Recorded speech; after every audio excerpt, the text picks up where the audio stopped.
अस्सलाम वालेकुम जी। आज जिस टॉपिक पे हम बात करेंगे वो टॉपिक हमारी सोसाइटी में आजकल बहुत ज़्यादा कॉमन हो चुका हुआ है। That is recurrent miscarriages. हमल जो बार बार ज़ाया हो रहा है उसकी क्या वजूहात है? क्योंकि मेरा एवरी अदर पेशेंट जो मेरे पास आकर चेक करवा रहा है उसको ये इशू आ रहा है।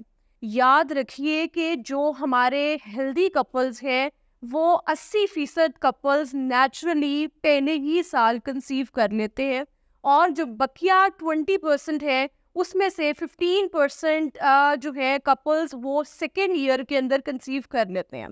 अब जब पेशेंट्स कंसीव करते हैं तो उसमें इशू ये आता है कि आपका प्रेगनेंसी टेस्ट तो पॉजिटिव आ गया, कुछ अरसे के बाद आपको ब्लीडिंग स्टार्ट हो गई, क्रैम्पिंग स्टार्ट हो गई या कोई सिम्टम भी नहीं आया। और जब आपने अपना अल्ट्रासाउंड कराया है तो उसके ऊपर ना तो आपको सैक नज़र आ रहा है, ना आपको बच्चे की दिल की धड़कन नज़र आ रही है, और ये इशू 2 से 3 बार भी कुछ ख़वातीन में देखा गया है। अब इस इशू के बारे में क्या किया जाए और डॉक्टर के पास किस टाइम पर आकर दिखाया जाए?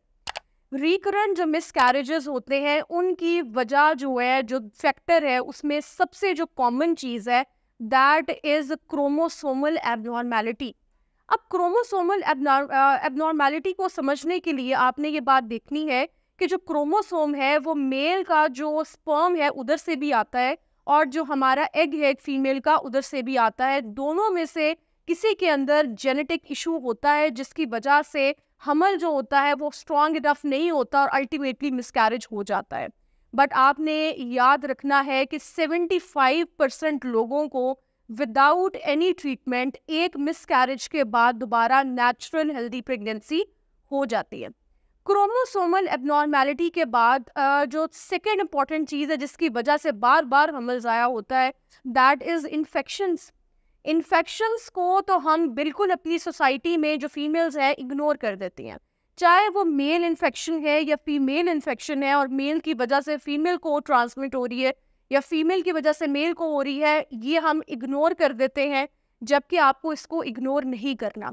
अगर एक औरत को विजाइनल डिस्चार्ज हो रहा है और वो स्मेल कॉज कर रहा है, खारिश कॉज कर रहा है, पीले रंग का या सफ़ेद पतले रंग का पानी आ रहा है, तो उसको अपने डॉक्टर से ज़राब्ता करना है। अगर वो प्रेग्नेंट है तब भी और अगर उसको प्रेगनेंसी नहीं है तब भी आपने उसका ट्रीटमेंट कराना है, क्योंकि आपको कोई अंडरलाइंग बैक्टीरियल इन्फेक्शन हो सकती है जिसकी वजह से ये इशू हो रहा है और अल्टीमेटली आपका दोबारा से मिसकैरेज होने का खदशा है। अगर आपको पहले से डायबिटीज़ है, ब्लड प्रेशर है, दिल का कोई मसला है, क्रॉनिक आपको कोई इशू चल रहा है और उसको आपने एड्रेस नहीं किया, यानी आप प्रेग्नेंट हो गए हैं और आपकी शुगर कंट्रोल नहीं है, ब्लड प्रेशर लेवल्स आपके कंट्रोल नहीं है या आप में बहुत ज़्यादा खून की कमी है, तो वो भी अल्टीमेटली आपको मिसकैरेज हो जाएगा। आपका वज़न बहुत ज़्यादा है या वज़न बहुत कम है, ये चीज़ें भी आपको अल्टीमेटली मिसकैरेजेस की का इशू आपको अपनी लाइफ में देखना पड़ेगा। इसके अलावा अगर कोई पेशेंट हमारे पास आता है उसको पहले से वेरी इंपॉर्टेंट पॉलीसिस्टिक ओवरीज का इशू है, वो इसने इग्नोर कर दिया है, कंसीव किया है, कुछ अरसे के बाद उसको ब्लीडिंग स्टार्ट हो गई है, तो पॉलीसिस्टिक ओवरीज एक बहुत इंपॉर्टेंट चीज़ है जिसको आपने इग्नोर नहीं करना।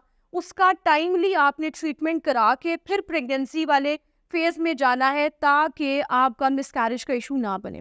उसके अलावा हार्मोनल इश्यूज, हमारी बॉडी में थायराइड नामी एक हार्मोन है जिसकी ज़्यादती या कमी की वजह से मिसकैरेज हो सकता है।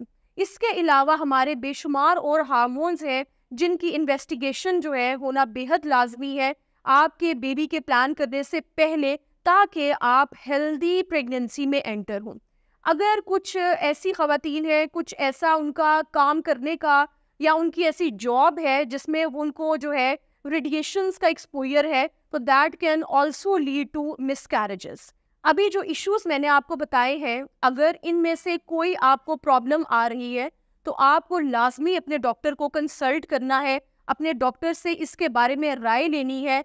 और याद रखें, प्रॉपर ट्रीटमेंट के बाद अगर आप प्रेगनेंसी में एंटर होंगे तो वो एक हेल्दी प्रेगनेंसी होगी, रादर देन कि आप क्विकली प्रेगनेंसी करें without investigations, without any test, तो आपको ये वाला इशू हो सकता है। और ये बड़ा अनफॉर्चुनेट इशू होता है जो डिप्रेशन की तरफ लड़कियां चली जाती हैं, दोबारा बेबी प्लान नहीं करती। सो इस इशू को लाजमी देखें और अपने डॉक्टर से रब्ता करके फिर आप प्रेगनेंसी की तरफ प्रोसीड करें।